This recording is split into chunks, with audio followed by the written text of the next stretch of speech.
lo de Burgos, que este año o foi el to primer año como profesional.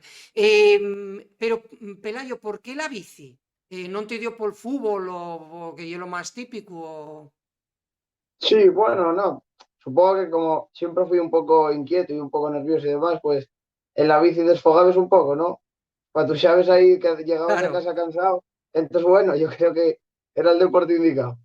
o sea, que lle por eso lo de la bici. Y este año, este primer año como profesional, ¿qué balance pues facer o estás contento los resultados?